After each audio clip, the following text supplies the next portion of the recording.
Hai semuanya, balik lagi sama gue di bitcoininvestor.id. Hari ini hari Senin dan seperti biasa setiap hari Senin gue bakal beli Bitcoin. Dan ini adalah hari ketiga gue untuk membeli Bitcoin. Dan di sini lo udah lihat gue udah deposit sebesar Rp50.000 dan lo pasti ketawa. Ya, karena gue minus sekitar Rp14.000. Oke, karena di sini Bitcoin turun banget ya, sekitar 400-an juta. Kemarin kan gue beli di harga sekitar 500-an juta ya. Oke, mumpung Bitcoin lagi diskon, saatnya gue beli. Dan langsung saja kita ke home, klik Bitcoin. Anjlok sekali Bitcoin. Yuk kita buy. Gua beli 100% ya, 50.000. Next. Seperti biasa, buy now. Yap. Kini gua udah beli Bitcoin ketiga gua. Dan seharusnya uang gua yang udah gua depositkan itu adalah 150.000. Karena ini adalah hari ketiga. Namun sekarang sisa Rp136.000. Ya sekitar 14.000 ya minusnya ya. Ya nggak apa-apa lah.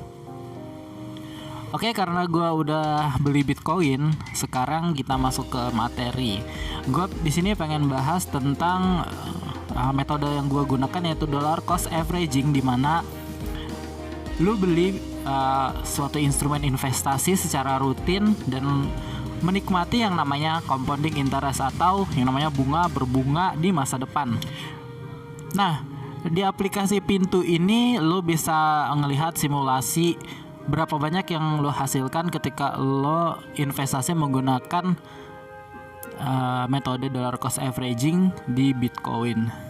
Nah, di sini kalian bisa lihat kalau kalian investasi Bitcoin sebanyak 1 juta setiap bulan dan dimulai sejak Juni 2020, sekarang kan Juni 2021, maka dalam rentang waktu 1 tahun kalian 1 juta per bulan, kalian mendapatkan sekitar 21.173.000 yang seharusnya uang kalian dalam 1 tahun hanya 12 juta.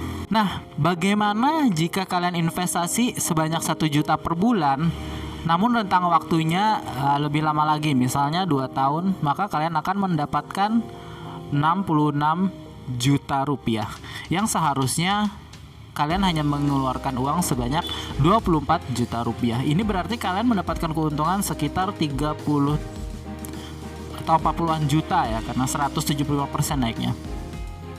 Kemudian jika kalian menggunakan rentang waktu yang lebih lama lagi, yaitu sejak Juni 2018, dan kalian teratur 1 juta per bulan hingga 3 tahun kemudian, maka yang akan kalian dapatkan adalah sekitar 141 juta rupiah. Padahal uang yang kalian investasikan hanya 36 juta rupiah, yaitu 1 juta dikali 3 tahun. Tapi yang kalian dapatkan adalah 141 juta rupiah. Hampir lebih dari 100 juta kalian dapat. Ya, sekitar 294%. Nah, gimana kalau kita naikkan angka investasi kalian? Misal kalian investasi sebanyak 2 juta per bulan. Oke, ton. Nah, jika kalian berinvestasi sebanyak 2 juta per bulan sejak Juni 2018, maka uang yang kalian hasilkan adalah 284 juta rupiah, yang seharusnya kalian cuma menginvestasikan sebesar 72 juta rupiah. Bagaimana kalau kita naikkan lagi menjadi 5 juta rupiah? Dan kalian menginvestasikan selama 3 tahun sebanyak 5 juta per bulan, maka yang akan kalian hasilkan adalah 709 juta rupiah. Padahal uang yang kalian keluarkan hanya 180 juta rupiah. Hal ini karena kenaikan Bitcoin sebesar 294%. Oke, sekarang kita gunakan situasi yang berbeda. Bagaimana jika kalian investasi sebanyak 1 juta